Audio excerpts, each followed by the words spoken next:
The morning sun cast long shadows across the cobblestone courtyard of Buckingham Palace as Sergeant James Mitchell adjusted his iconic red tunic and straightened his bearskin hat. At 32 years old, Mitchell had served as a Queen's Guard for 8 years, and he knew the drill better than anyone. Today felt different, though. There was an electricity in the air that made his instincts sharp. Tourism season was at its peak, and crowds of visitors from around the world gathered behind the black iron railings, cameras ready to capture the famous changing of the guard ceremony. Most tourists were respectful, understanding the significance of this centuries-old tradition, but Mitchell had learned to spot trouble before it started. Near the front of the crowd, 3 young men in their early 20s stood out immediately. They wore expensive designer clothes and carried themselves with an arrogance that Mitchell recognized from his military training. The tallest one, a blond man with a smirk permanently etched on his face, kept making loud comments to his friends about the guards being nothing more than tourist attractions. "Look at these toy soldiers," the blond man said loudly enough for everyone to hear. His name was Connor Davidson, and he was the son of a wealthy businessman who had never been told no in his entire life. "I bet they can't even move. They're probably just statues." His 2 companions, Marcus and Tyler, laughed at everything Connor said. They had grown up together in the same privileged circle, attending elite private schools where money solved every problem and consequences were foreign concepts. Today, they had decided to visit London as part of their graduation celebration, and Connor had specifically wanted to come to the palace to prove his theory that the guards were nothing more than an elaborate show. Mitchell remained perfectly still, his eyes fixed straight ahead, but his peripheral vision tracked every movement the 3 young men made. Behind him, other guards maintained their positions along the palace front, each one a highly trained soldier who had earned the right to protect the royal family through years of dedicated service. The crowd began to thicken as the ceremony time approached. Families with children pointed excitedly at the guards, elderly couples whispered about the history they were witnessing, and tour guides explained the significance of each uniform detail.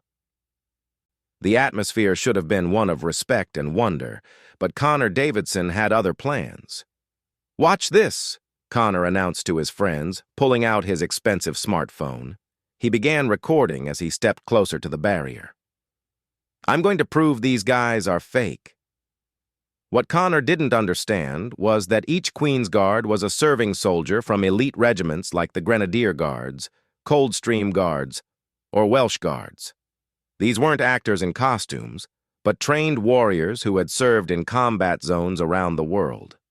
They were experts in crowd control, threat assessment, and maintaining order under pressure. Mitchell had served 2 tours in Afghanistan before earning his position at the palace. He had faced enemy fire, protected civilian populations, and made split-second decisions that saved lives. Standing motionless for hours while tourists took pictures was actually one of the easier parts of his job, but it required the same level of discipline and awareness that had kept him alive in war zones. As Connor moved closer to the barrier, his voice grew louder and more obnoxious. "Hey, statue man," he called out to Mitchell.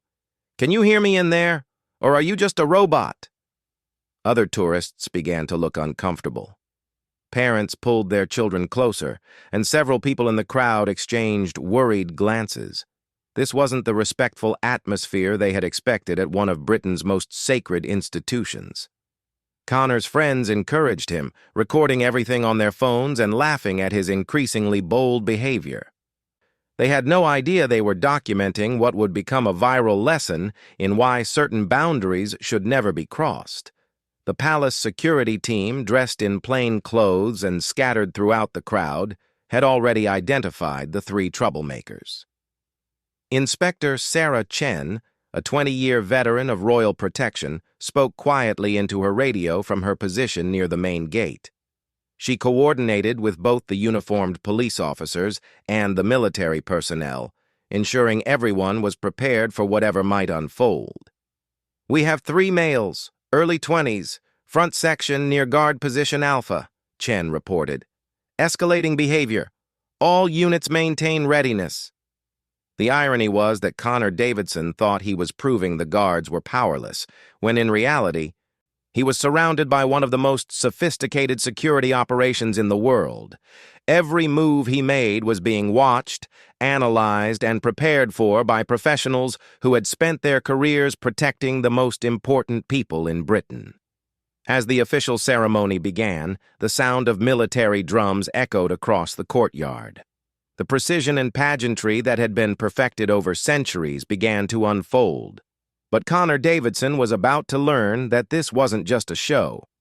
It was a demonstration of discipline, honor, and strength that had protected the crown through wars, revolutions, and countless challenges.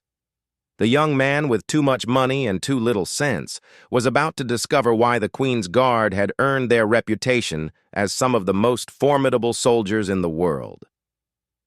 What he thought would be a harmless prank was about to become a life-changing lesson in respect, consequences, and the price of crossing lines that should never be crossed. Mitchell could sense the tension building in the crowd, but his training kept him perfectly still. Years of experience had taught him that patience was often the most powerful weapon a soldier could possess. He knew that Connor Davidson was about to make a mistake that would change everything. And when that moment came, the response would be swift, professional, and absolutely unforgettable. The ceremony continued, but everyone present could feel that something significant was about to happen. The ancient stones of Buckingham Palace had witnessed countless moments of drama and consequence throughout British history, and today was about to add another chapter to that legacy. Connor Davidson had no idea that his next decision would transform him from an anonymous rich kid into a viral symbol of what happens when privilege meets professional discipline. Connor Davidson's patience ran out just as the changing of the guard ceremony reached its most solemn moment. The drums had fallen silent, and hundreds of tourists watched in respectful awe as the new guards marched into position with military precision.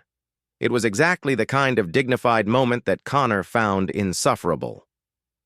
"This is ridiculous," he muttered to his friends, but loud enough for nearby tourists to hear.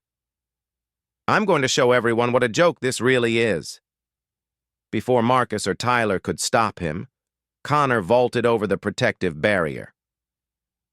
The metal railing was waist-high and designed to keep tourists at a safe distance, but Connor's athletic build made the jump look easy. What he didn't realize was that he had just committed a serious criminal offense on one of the most heavily monitored pieces of ground in Britain. The reaction was immediate and overwhelming. Within seconds of Connor's feet touching the restricted area, multiple systems activated simultaneously.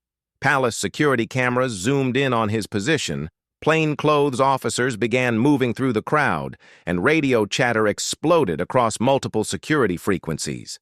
But the most dramatic response came from the guards themselves. Sergeant Mitchell, who had remained motionless as a statue for over an hour, suddenly came to life with shocking intensity. In one fluid motion, he stepped forward, brought his rifle to a ready position, and delivered the traditional warning that had echoed across this courtyard for generations. "Stand back from the Queen's Guard!" Mitchell's voice boomed across the entire area with the force and authority of someone accustomed to being obeyed without question. The sound cut through the morning air like a blade, causing hundreds of tourists to jump and Connor to freeze in his tracks.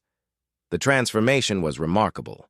One moment, Mitchell had appeared to be nothing more than a colorful figure in an elaborate uniform, and the next he had revealed himself to be exactly what he was: a highly trained soldier prepared to use whatever force necessary to protect his post. Connor stood in the restricted area, suddenly aware that every eye in the courtyard was focused on him.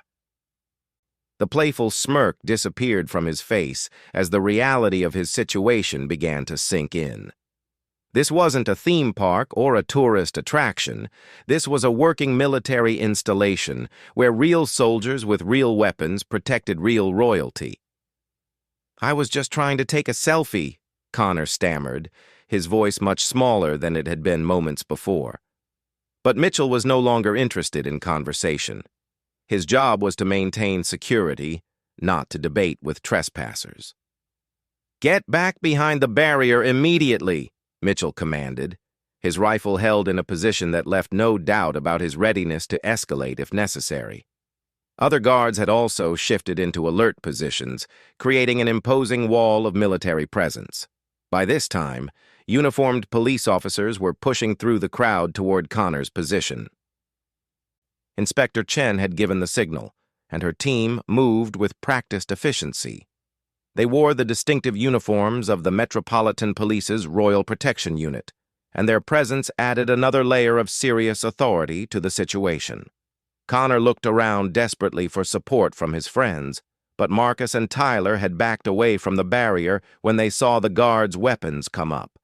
They were still recording everything on their phones, but they had no intention of joining Connor in the restricted area. The crowd of tourists had gone completely silent. Children who had been excited about seeing the famous guards now clung to their parents, frightened by the sudden tension. Elderly visitors who remembered Britain during wartime recognized the look in Mitchell's eyes and understood that this young man had made a very serious mistake. "Please, I didn't know," Connor tried again. But his privileged background had not prepared him for a situation where his family's money and connections meant nothing. Here, in the shadow of Buckingham Palace, there was only one authority that mattered: the Crown and those sworn to protect it. The first police officer to reach Connor was Constable Williams, a compact man in his 40s who had spent 15 years working royal protection. He moved with calm efficiency, his hand resting on his equipment belt as he assessed the situation. "Sir, you need to exit the restricted area immediately and come with us," Williams said in a tone that made it clear this was not a request. Behind him, two more officers approached from different angles, following protocols designed to handle everything from confused tourists to potential terrorists. Connor finally began to move back toward the barrier, but the damage was already done. His moment of defiance had triggered responses from multiple law enforcement agencies, disrupted a ceremony watched by hundreds of people, and created a security incident that would require extensive paperwork and investigation.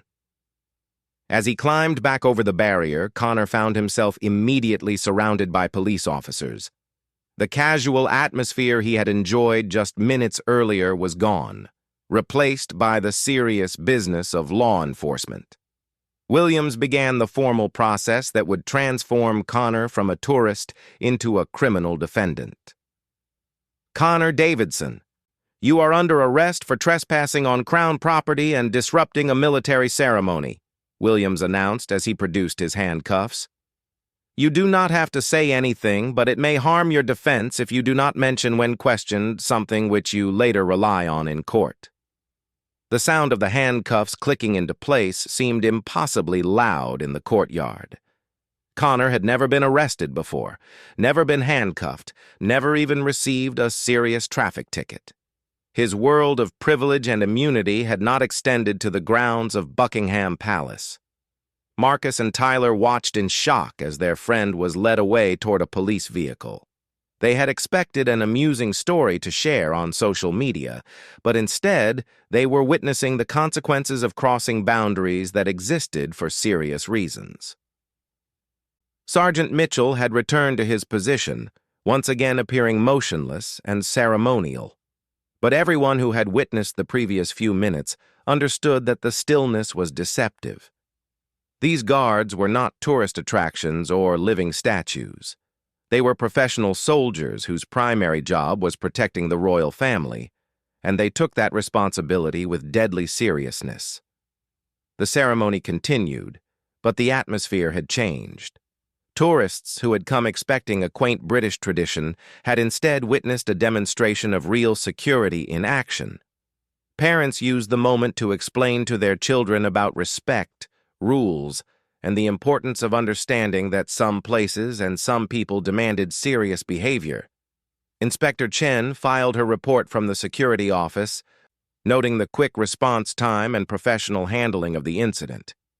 These situations happened more often than the public realized, but they were usually resolved quickly and quietly.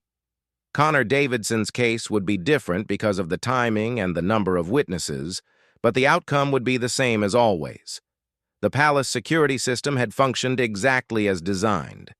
A potential threat had been identified, contained, and removed without harm to anyone and with minimal disruption to normal operations.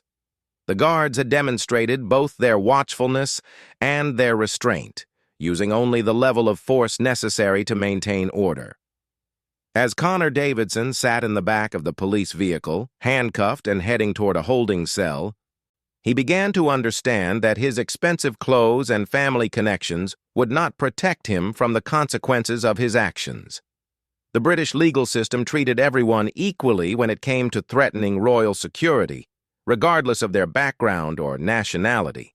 The holding cell at Paddington Green Police Station was nothing like the luxury hotels Connor Davidson was accustomed to staying in during his travels.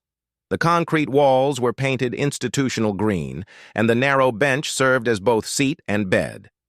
For the first time in his 22 years, Connor had nowhere to run, no family lawyer to call, and no amount of money that could immediately solve his problem. Detective Inspector Michael Harrison entered the interview room 3 hours after Connor's arrest, carrying a thick file folder and wearing the expression of someone who had dealt with entitled troublemakers many times before. Harrison was a veteran of the Metropolitan Police's Royal Protection Command, and he had seen every type of person who thought the rules didn't apply to them. "Mr. Davidson," Harrison said as he sat across the metal table from Connor, "do you understand the seriousness of what happened today?" Connor had spent his time in the cell trying to convince himself that this was all a misunderstanding that would be cleared up quickly. His father's business connections included several prominent British politicians, and Connor expected those relationships to resolve his situation with minimal consequences. "Look, I made a mistake," Connor said, attempting to project the confidence that had always worked for him in the past. "I'm willing to apologize and pay whatever fine is necessary. My family has significant business interests in London, and I'm sure we can work something out." Harrison opened the file folder and began reading from the incident report. "Trespassing on Crown property, disrupting a military ceremony, causing a public disturbance, and requiring the deployment of armed security personnel.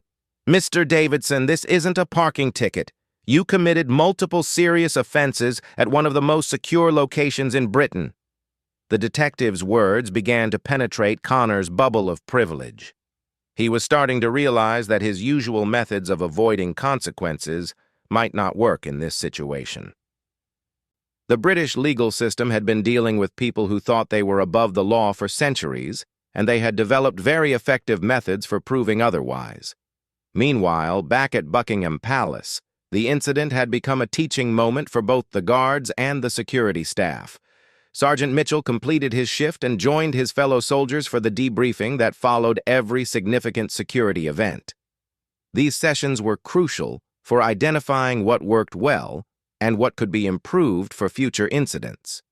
Mitchell's response was textbook perfect, said Captain Elizabeth Thornton, the officer responsible for guard training. Quick identification of the threat, appropriate level of force, clear communication, and seamless coordination with civilian authorities. The other guards nodded in agreement. They had all been in similar situations, and they understood that Mitchell's actions had protected both the security of the palace and the safety of the trespasser. If Connor had been allowed to continue his disruptive behavior, the situation could have escalated to the point where more serious force would have been necessary. The video footage from the incident was already being analyzed by security experts throughout the Royal Protection System. Every camera angle was reviewed to ensure that protocols had been followed correctly and to identify any lessons that could be learned for future training. What the guards and security personnel understood, but Connor Davidson was only beginning to learn, was that royal protection operated under different rules than normal civilian law enforcement.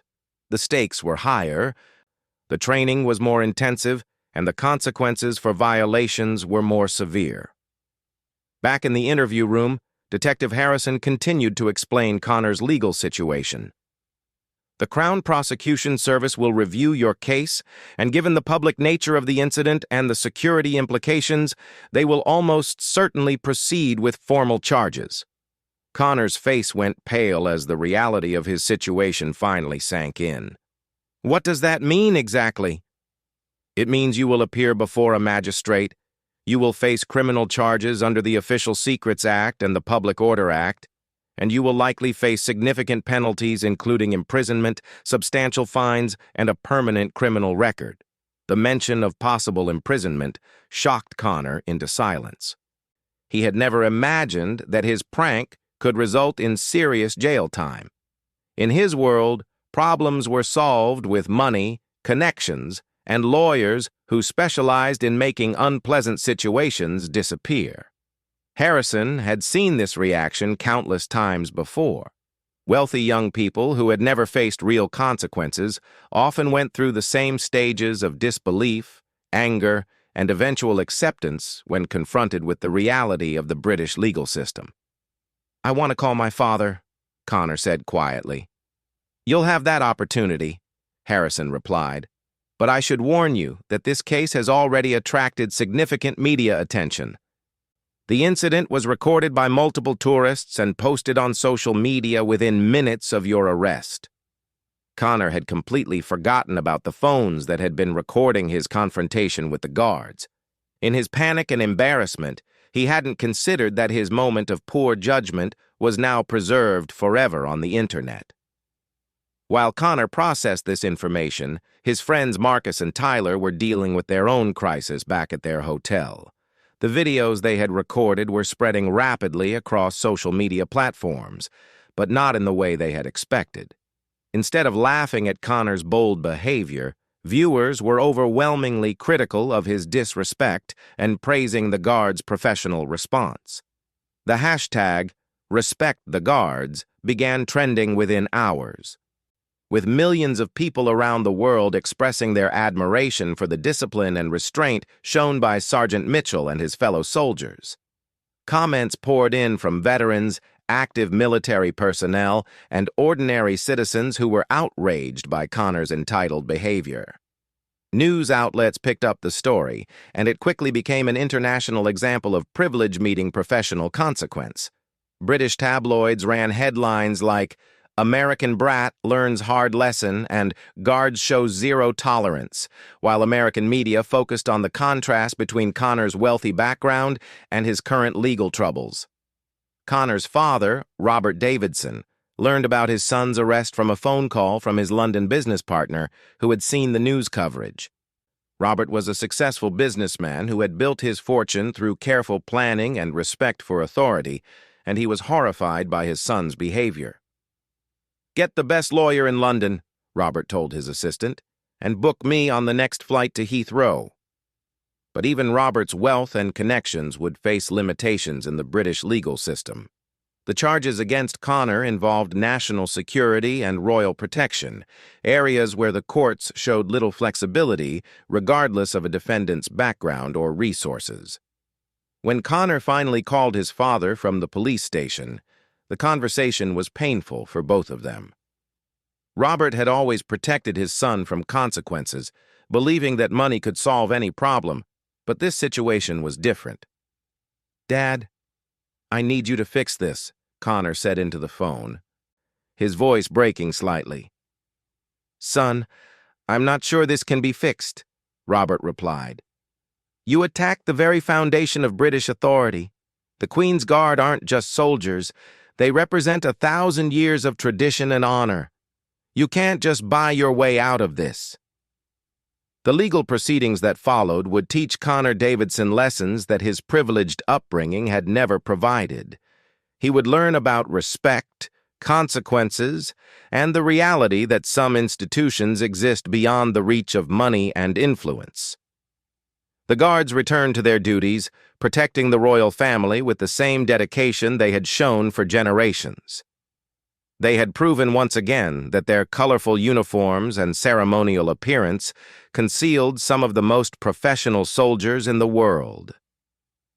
Connor's case became a landmark example of why certain boundaries should never be crossed, regardless of one's background or intentions. The viral videos served as a permanent reminder that respect isn't optional, especially when dealing with those who have dedicated their lives to serving something greater than themselves. The Queen's Guard had shown zero tolerance for foolish behavior, and their response sent a message that resonated around the world. Some things are sacred, some people are serious, and some consequences cannot be avoided, no matter how much money you have or how important you think you are.